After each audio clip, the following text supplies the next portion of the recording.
We're trying to figure out how many ounces of sugar are in this mixture. Look at clue 1. Ratio of number of ounces of sugar to cinnamon is 2 to 5.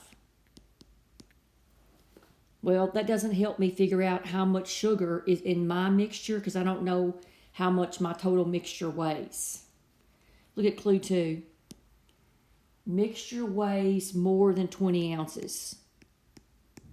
Well, that doesn't help me because it could weigh 21, 22, 23, 24, so I can't figure out what part of that mixture is sugar. So clue 1 didn't work by itself. Clue 2 does not work by itself. Now put them both together.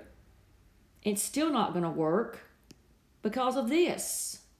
Greater than 20 ounces. I don't know how much my total mixture is. There's too many possibilities. So I can't find out how many ounces of sugar are in my mixture. Nothing worked. Answer is E.